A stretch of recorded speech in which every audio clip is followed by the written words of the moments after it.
宮沢賢治作よだかの星。よだかは実に醜い鳥です。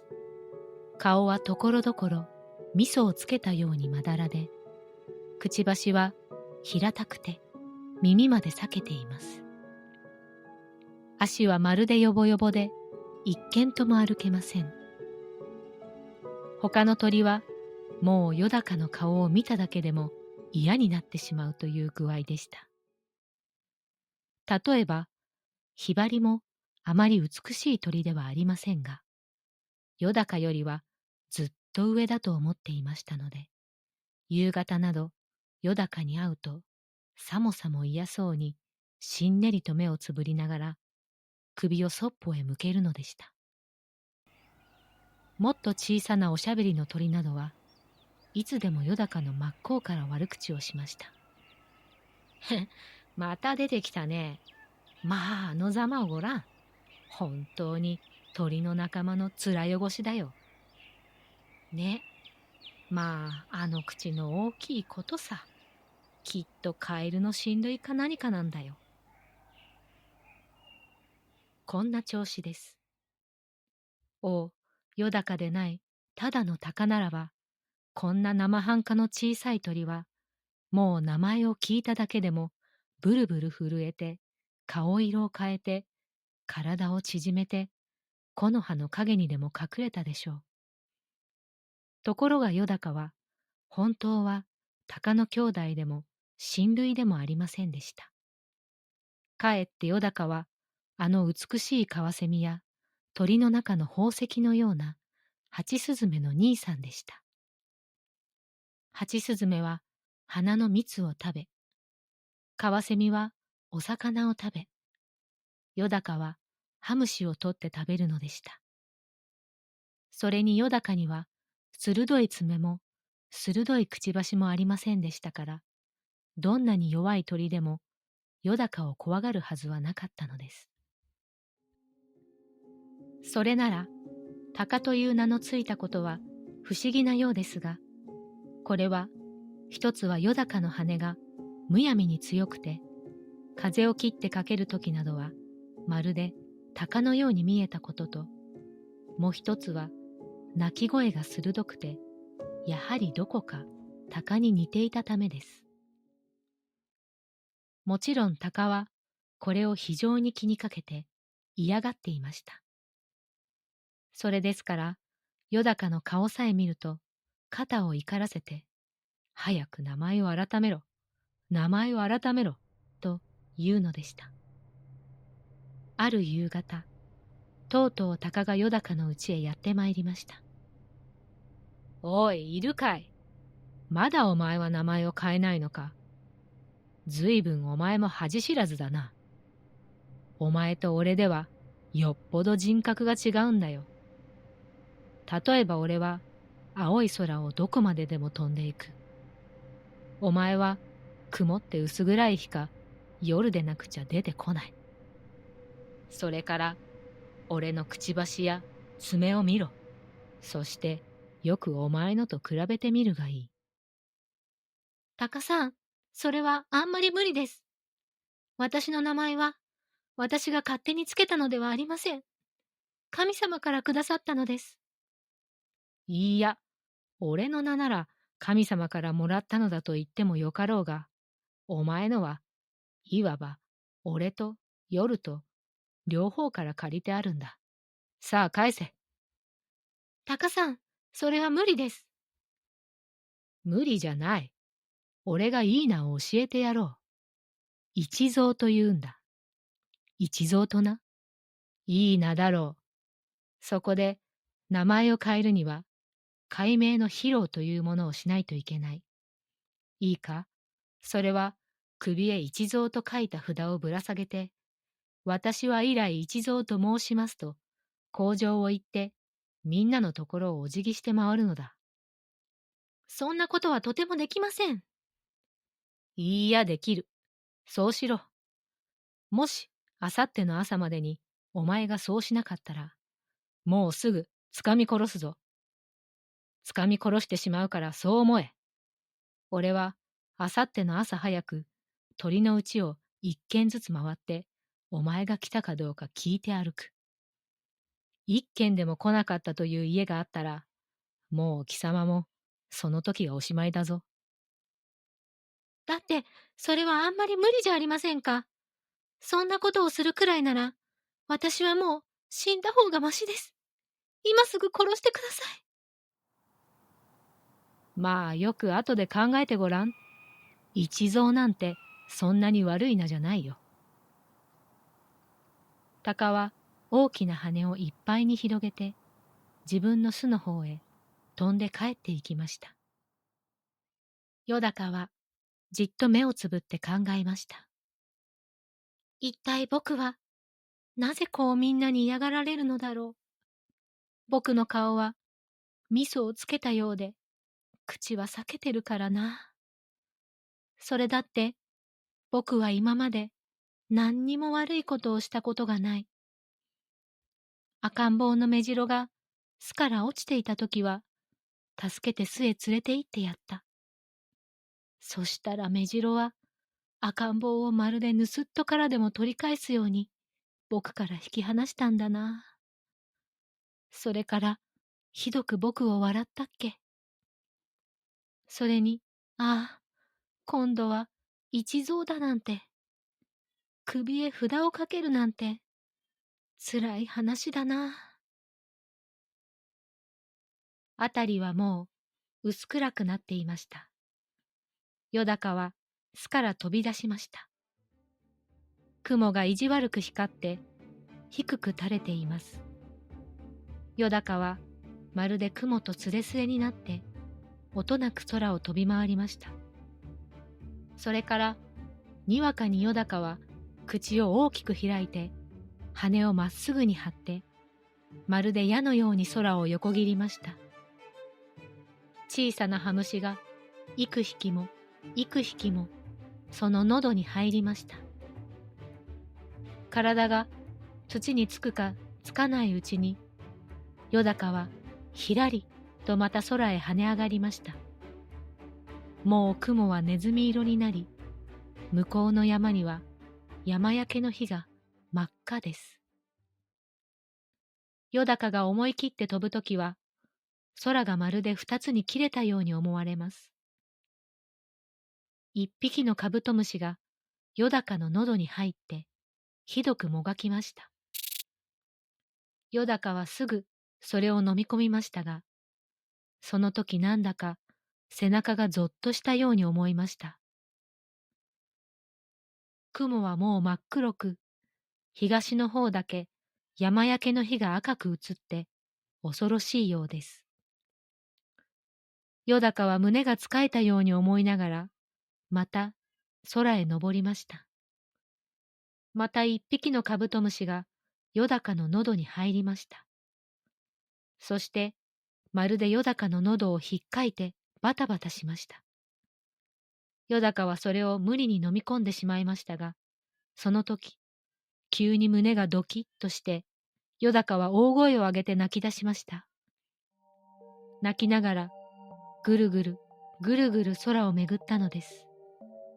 ああ、カブトムシやたくさんのハムシが毎晩僕に殺される。そしてそのただ一つの僕が今度は鷹に殺される。それがこんなに辛いのだ。ああ、辛い、辛い。僕はもう虫を食べないで飢えて死のう。いや、その前にもう鷹が僕を殺すだろう。いや、その前に僕は遠くの遠くの空の向こうに行ってしまおう。山焼けの火はだんだん水のように流れて広がり、雲も赤く燃えているようです。よだかはまっすぐに弟のカワセミのところへ飛んで行きました。きれいなカワセミもちょうど起きて遠くの山火事を見ていたところでした。そしてよだかの降りてきたのを見て言いました。兄さんこんばんは。何か急のご用ですか。いいや、僕は今度遠いところへ行くからね。その前、ちょっとお前に会いに来たよ。兄さん、行っちゃいけませんよ。ハチスズメもあんな遠くにいるんですし、僕、一りぼっちになってしまうじゃありませんか。それはね、どうも仕方ないのだ。もう、今日は何も言わないでくれ。そして、お前もね、どうしても取らなければならない時のほかは、いたずらにお魚を取ったりしないようにしてくれ。ね、さよなら。兄さん、どうしたんです？まあもうちょっとお待ちなさい。いや、いつまでいても同じだ。ハチスズメへ、後でよろしく言ってやってくれ。さようなら。もう会わないよ。さよなら。よだかは泣きながら自分のお家へ帰ってまいりました。短い夏の夜はもう明けかかっていました。シダの葉は夜明けの霧を吸って青く冷たく揺れました。よだかは高くキシキシキシと鳴きました。そして巣の中をきちんと片付け、きれいに体中の羽や毛を揃えて、また巣から飛び出しました。霧が晴れて、お日様がちょうど東から昇りました。よだかはぐらぐらするほど眩しいのをこらえて、矢のようにそっちへ飛んで行きました。お日さん、お日さん、どうぞ私をあなたのところへ連れてってください。焼けて死んでも構いません。私のような醜い体でも焼けるときには小さな光を出すでしょう。どうか私を連れてってください。言っても言ってもお日様は近くなりませんでした。かえってだんだん小さく遠くなりながらお日様が言いました。お前はよだかだな。なるほど。ずいぶんつらかろう。今夜空を飛んで星にそう頼んでごらん。お前は昼の鳥ではないのだからな。よだかはお辞儀を一つしたと思いましたが、急にぐらぐらして、とうとう野原の草の上に落ちてしまいました。そしてまるで夢を見ているようでした。体がずーっと赤や木の星の間を登っていったり、どこまでも風に飛ばされたり、また鷹が来て体を掴んだりしたようでした。冷たいものがにわかに顔に落ちました。よだかは目を開きました。一本の若いすすきの葉から露が滴ったのでした。もうすっかり夜になって、空は青黒く、一面の星が瞬いていました。よだかは空へ飛び上がりました。今夜も山焼けの日は真っ赤です。よだかはその日のかすかな明かりと冷たい星明かりの中を飛び巡りました。それからもう一遍飛び巡りました。そして思い切って西の空のあの美しいオリオンの星の方にまっすぐ飛びながら叫びました。お星さん、西の青白いお星さん、どうか私をあなたのところへ連れて行ってください。焼けて死んでも構いません。オリオンは勇ましい歌を続けながら、よだかなどは点で相手にしませんでした。よだかは泣きそうになって、よろよろと落ちて、それからやっと踏み止まって、もう一遍飛び巡りました。それから南の大犬座の方へまっすぐに飛びながら叫びました。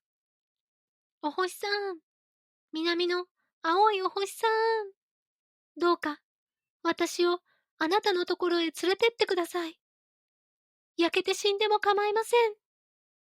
大犬は青や紫や木や美しくせわしく瞬きながら言いました。バカを言うな。お前なんか一体どんなもんだい。たかが鳥じゃないか。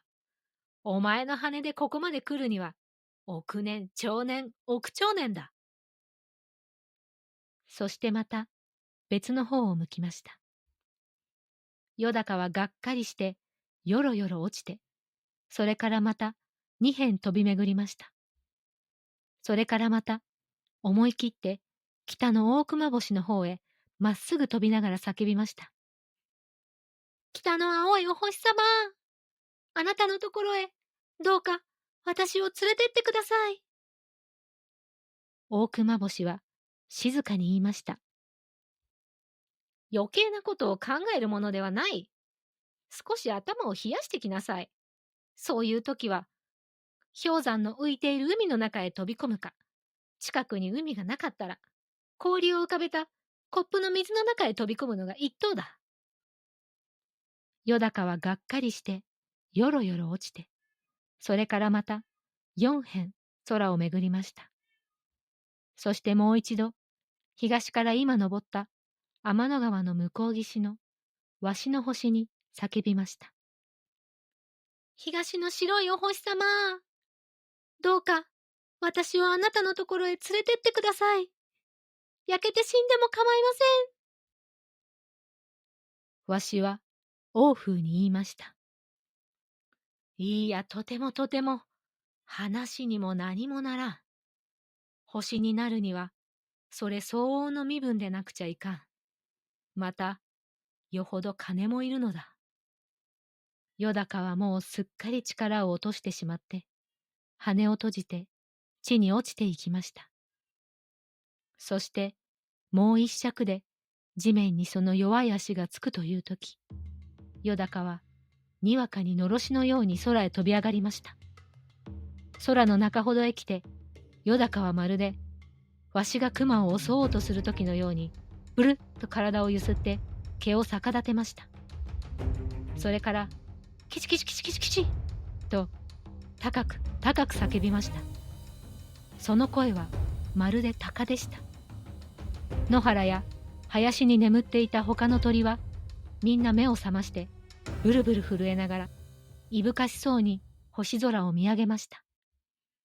よだかはどこまでもどこまでもまっすぐに空へ登っていきました。もう山焼けの火はタバコの吸い殻のくらいにしか見えません。よだかは登って登っていきました。寒さに息は胸に白く凍りました。空気が薄くなったために羽をそれはせわしく動かさなければなりませんでした。それなのに星の大きさはさっきと少しも変わりません。つく息は不意語のようです。寒さや霜がまるで剣のようによだかを刺しました。よだかは羽がすっかりしびれてしまいました。そして涙ぐんだ目を上げてもう一遍空を見ました。そうです。これがよだかの最後でした。もうよだかは落ちているのか、登っているのか、逆さになっているのか、上を向いているのかもわかりませんでした。ただ、心持ちは安らかに、その血のついた大きなくちばしは横に曲がってはいましたが、確かに少し笑っておりました。それからしばらく経って、よだかははっきり眼を開きました。そして自分の体が今、輪の火のような青い美しい光になって静かに燃えているのを見ました。すぐ隣はカシオピア座でした。天の川の青白い光がすぐ後ろになっていました。そしてよだかの星は燃え続けました。いつまでもいつまでも燃え続けました。今でもまだ燃えています。